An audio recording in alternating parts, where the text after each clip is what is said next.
Hello guys，Louis 这边啊，所以今天的话，我就带你们来看，我们做一个 property review for 这个 Axon Residence 啊。OK， 这个的话哦，它是位于 Bukit Bintang 地区，然后它其实是有2栋的。OK， 其中一栋呢是叫做 Sleeping Lion， 它是一个 hotel 来的。另外一栋的话呢，它就是 Axon Residence， 它是 mainly 拿来做 Airbnb 的啦。所以我们这边的话，去看一下它的周围先啦。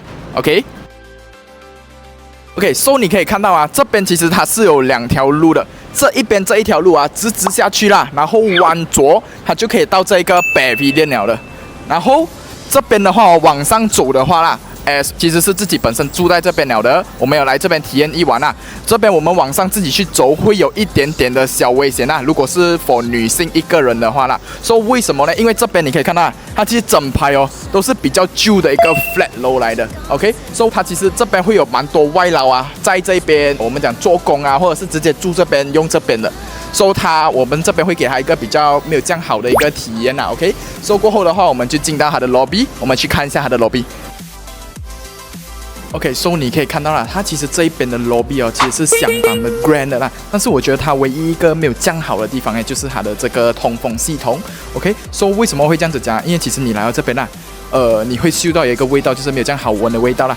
然后这边的话，我的体验啦，它这边其实原本我是以为哦，通常现在 Airbnb 啊都是有一个我们讲 concierge service 的，但其实你可以看到这边其实只是有一个 security guard。他这边跟你讲要去 mailbox 拿锁匙哦，我们现在就去他的 mailbox 那边看一下哦。你可以看到，如果我们要拿锁匙的话，我们是要在这边找到自己的 unit number， 然后我们再来按这个密码，然后就可以拿锁匙了的。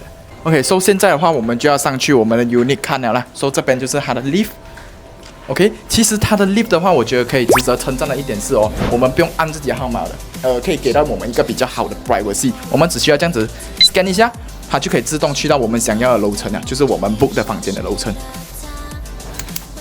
OK， 现在我们从 lift 出来了。其实我这边的体验是，它是蛮拱的啦。我觉得它整体的一个通风系统可能是没有做到这样好。现在我们就开始去我们的这个楼层哦。我们的房号是36楼13A 啦。OK， 现在我们就过去看。OK， guys， 现在的话我们就到我们的 unit 啦，36楼13A， 然后我们就可以用这个 access card 进去啦。它这一个单位的话是一个 low key 的单位，你可以看到它就是这边有一个 foyer， 然后2间房啦，然后这间我不懂谁住的，这间是我住的。OK， 过来一下。你可以看到啦，它的 sizing 哦，这边基本上放得下一张 queen size bed， 还有一个桌子这些罢了啊。基本上它的位置的话，我觉得是刚刚好够用罢了。我目测啦，应该是200多 square feet 这样子啦。然后的话哦，我觉得如果它能再大一点点的话会更好，因为你可以看到啊，其实我们能活动的空间呢其实是不多了的。然后我们可以在这边看它的厕所。OK， 厕所的话呢，我觉得就普通咯。然后它是每一个通风的东西，所以它这边就用到一个 Panasonic 的这个通风 system 咯。OK， 现在的话呢，我们就到了它其中一层的 facilities 啊，就是它的 gym room。你可以看到啦，它的 gym room 哦，其实它给我的空间感是相当的不错的。它的 equipment 哦，其实是有一点点少的啦。但它还有一个比较好的东西是，它这边你可以看到一个很好的 view， 有 KLCC Pavilion， 然后还可以看到的是KL Tower。OK， 你可以看到现在我在的这一条走廊呢，就是 Axon Residence 比较出名的一个走廊啊，它可以看到整个 KL 的 view 来的。OK， 这边我们看向右边是不是？右边的话就是 TRX 的 view， 可以看到是马来西亚的金融中心。然后左边的话呢，对不对？左边呢，我们就可以看到那个 KLCC 跟 KL Tower。所以对我来讲是相当的不错啦，给我的感觉。OK， 现在的话呢，我们就到了它的这个游泳池。你可以看到，其实它的 occupancy rate 是相当的不错。为什么呢？因为它这个游泳池哦，你可以看到一个很好的 view 哦。你这边一边游泳你是一边看着 KLCC 看着 KL Tower 的但是它的泳池的颜色就有一点没有这样好看啦。